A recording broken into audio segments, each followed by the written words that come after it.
Hello, and welcome back to the Three Princes of Serendip. Today we're going to embark, there's the title of the book again, and the lovely Lydian is joining us today. Today we'll embark on a chapter called The Queen's Question, and Lydian's a queen, so I thought it would be appropriate for her to star in this episode. I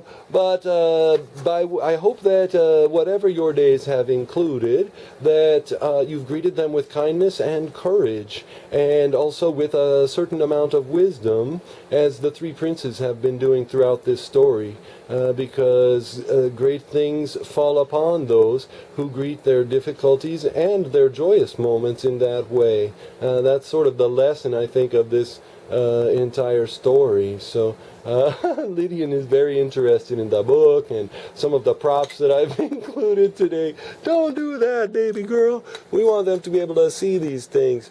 All right? As well as your beautiful face. All right, so to recap, in the last chapter, the fearsome hand was overcome by the youngest prince, Rajasingha, and his courage was the primary tool he used for that, and because great courage is always met with great respect. What we're still doing now is hanging out in India with the princes for a while. It's a time of celebration, and but also of decisions to be made. Will the mirror of justice, as we saw, will that be returned, or will that be returned to Emperor Valram? And if so, how will the queen and her land in India remain safe? How can she be sure that the fearsome hand will not return? And so this is the challenge that we're facing in chapter 7, the Queen's Question. So let's get going. And Lydian, please to participate positively in the story today, okay? Thank you. Next day, Queen Parvathi summoned her counselors and asked them to gather in the jeweled hall of state. The first to come were the Mahamantrin and the Royal Chaplin. Then arrived the treasurer, the minister of peace, and the keeper of the royal records. All of them bowed with deep respect when the queen herself entered the hall. Noting quickly that all of her counselors were present, she spoke to them in this fashion. "My princely advisers, I seek your cherished opinion regarding the mirror of justice. As you know, it is much desired by our friend the Emperor Valram of Persia. Moreover, his 3 courageous emissaries have now subdued the fearsome hand. Should we not return the glass at once?" The Mahamantrin said, "Noble and glorious Majesty, it is true that yesterday our 3 visitors, and particularly the youngest, did us a service of great valor. Never before have we seen the fearsome hand in such retreat. Besides, with this new day it has not returned. Yet how do we know it will not appear another time? Perhaps it will have another message we cannot discern. If that should happen, and we no longer had the mirror of justice, with what should we be protected?" Queen Parvati said, "I perceive that you have spoken after much pondering, O great and chief of my royal counselors. But I too have thought at length upon this matter, and now believe there is a way, without the glass, to be quite safe. Before I can reveal it, however, I must enjoin upon you the deepest secrecy." The counselors bowed and said, We shall be as silent as statues made of stone." "For this I thank you," the queen said. "Now I shall tell you a thing which hitherto has long been hidden in my heart. Before the late king, my father, died, he said to me, 'My daughter, since one day you will inherit my vast dominions, many, in order to rule by your side, will seek your hand in marriage. I charge you, however, to take no one as a husband except a prince who can give the right reply to the question I now shall put before you.' He then explained what I should ask." The counselors, who had not heard of this before, listened with great attention. "Judging by their courteous behavior," the queen said, "I believe our 3 young visitors to be of illustrious birth. I ask you to ascertain if this is so. If one of them is a prince, and he can reply correctly to the question, I shall try to win him for my husband. With such a one at my side, surely the fearsome hand will never dare to come again." The counselors applauded her words. "With 2 such united as our youngest visitor proclaimed," one said, "no force could bring our nation grief." With this, the Mahamantrin left to approach the 3 brothers. "Towards you he said, "we are full of gratitude for delivering our country from the dread power of the fearsome hand. Indeed, our noble queen has so much admiration for your valor and your kindness that she asks to know who you may be, and begs that this may no longer remain a secret from her." The three princes, mindful of their duty to their father, had not told even the Emperor Valram of their princely rank. Therefore they hesitated to reply. "By your manner and appearance," the Mahamantrin said, "no one will be persuaded that you are not at least of noble birth." When the princes saw that their positions had been so nearly guessed, they answered, "We are the three sons of Jaiya, the king of Serendip." Hearing this, Queen Parvati was filled with joy. She asked them all to appear before her. "Your courage and sagacity in freeing my country from the terror of the fearsome hand emboldens me now to ask one more thing of you," she said. Here she hesitated a moment, then went on. "Before I do so, however, I beg you to consent to whatever I shall ask." The princes, being very courteous, and knowing that it is hard for ladies to be denied, agreed to do all that they could to fulfill her royal wish. Whereupon she posed her question. "Long ago, my father told me it was possible for one man in one day to eat a storage bin of salt, although he had never seen it tried. As you are men of genius, will you show me just how this may be done?" Prince Rajasingha, the youngest, said, "I believe, your Royal Majesty, that the feat is not quite so difficult as some may have supposed. If I may be allowed until tomorrow for preparation, I offer to perform it in your royal presence."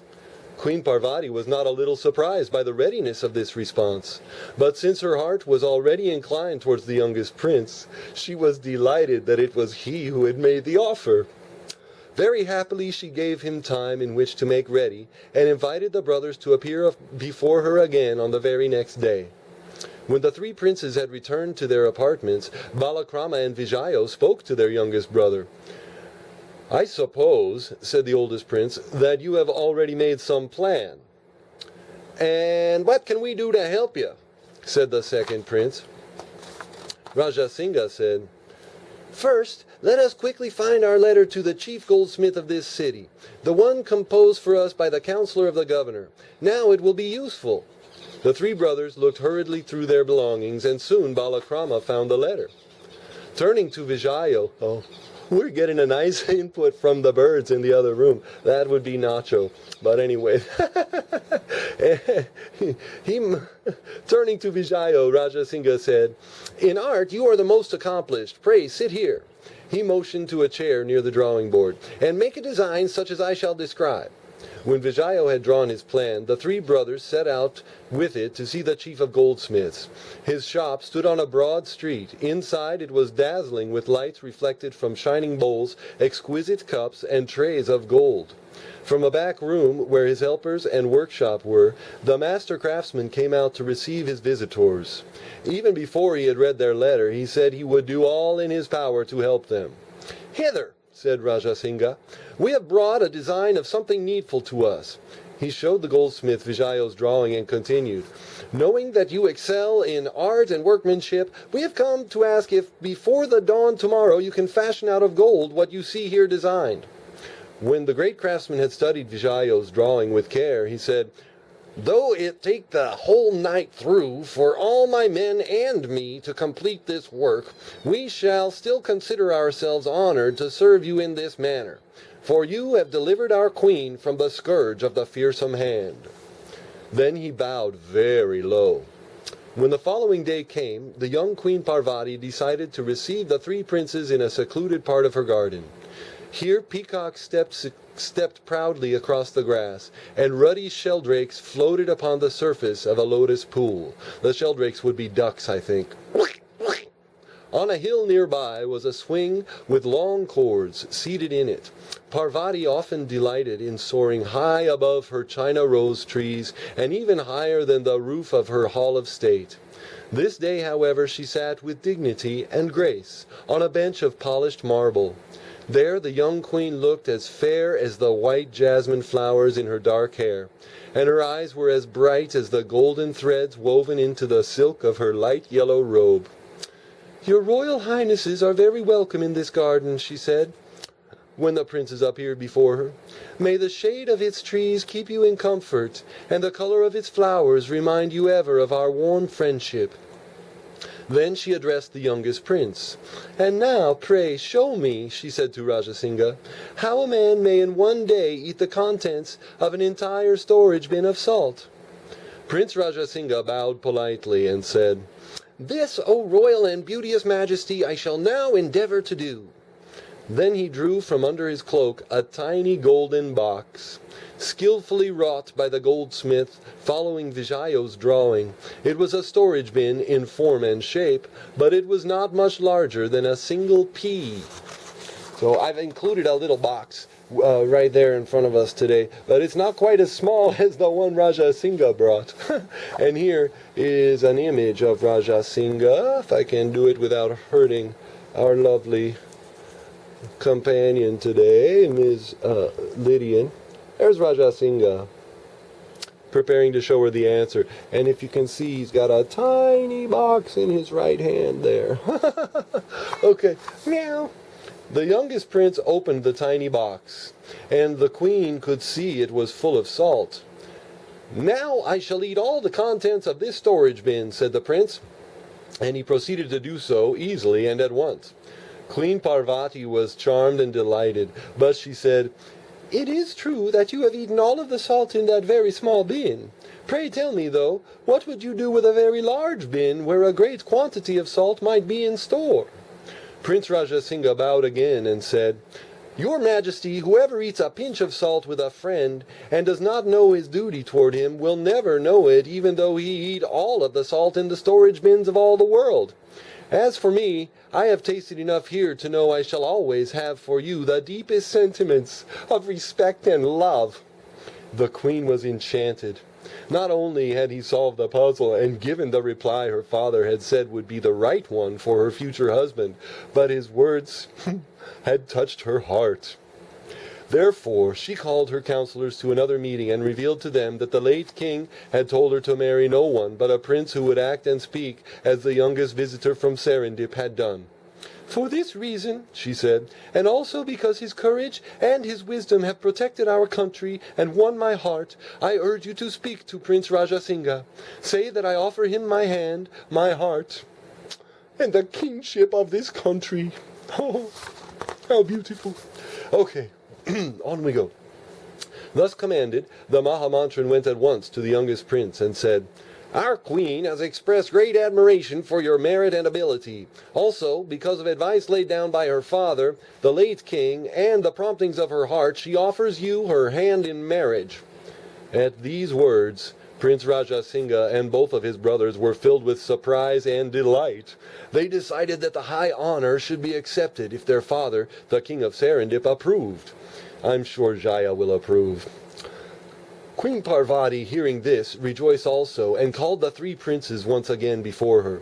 When they arrived, she told them that she would give the mirror of justice into their keeping to take back to the Emperor Vajram. Then, after she and the youngest prince had privately assured each other of their love and devotion, the three princes prepared to depart.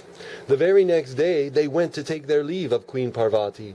Repeatedly she thanked them for all that they had done, and pressed upon them many gifts for the Emperor Vajram, for their father, and for themselves. The youngest received a likeness of the queen. It was carved into one side of an oriental agate, and set in a frame of diamonds. Moreover, her majesty also gave Rajasingha a stringed lute, for she had heard that, like his brothers, he was deeply moved by music. "Sweet melodies," she said, "have power to stir the memory. When these strings are touched to life, perchance your thoughts will return to me. While absent from you, that will be my chiefest pleasure and my comfort," said the youngest prince. So the three brothers, not a little satisfied by their success in opposing the fearsome hand, "Oh, goodbye, Lydian." There she goes. And by the happy offer of a royal marriage, started forth on the return trip to Persia. Before they had gone very far, however, a messenger from Serendip, with an exceedingly grave expression upon his face, met them on the road. He carried a letter from King Jaiya. "What word have you of our father and our island?" Balakrama asked. Their countryman dismounted from his horse, bowed, and said, "The news I must tell is dark with misfortune. His Majesty our King remains very ill, and not only are the great tanks of Serendip neglected, but the canals between them are clogged and sluggish, so that little water reaches the farms. Moreover, for a long time no rain has fallen." "Then surely our father calls us back to serve him and our people," Rajasingha said, unsealing the letter. This, however, is what he read. "Vijayo was prudent to warn a mighty emperor of a plot against his life, but that is no more than any man would do for a friend. The dragons in the sea around our shores can never be dispersed with arrows, nor will just 4 lines of the magic formula enable us to prevail against them. So I perceive that my sons are still not ready to be called home or to serve as rulers." At these words, the 3 brothers felt bowed and crushed. Consulting among themselves, they decided that this time Rajasingha should compose the letter. This he did, sending word of their sorrow concerning the king's illness, and earnestly requesting permission for his sons to return and help him in the matter of the great canals. The letter also told the story of the conquest of the fearsome hand, enclosed the 2 lines of the verse that the old traveler had mumbled in the monastery, and said, "It seems that Athenicius can go not only in the guise of men, but of a flying bird. How then can we ever hope to find him and obtain the whole formula? Pray let us return, and if need be, wrestle against the fierce dragons with our bare hands." Rajasingha is so courageous.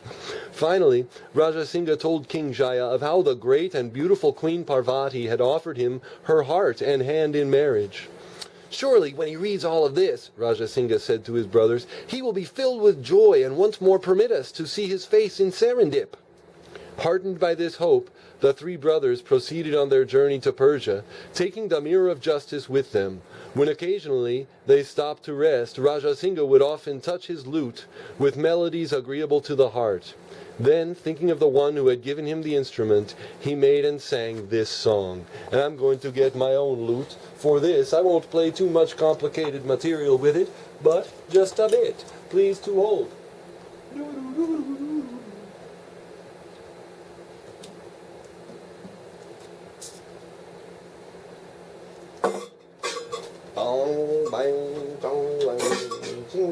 Yeah, there's a lot going on in the temple here. Let's see if we can do this.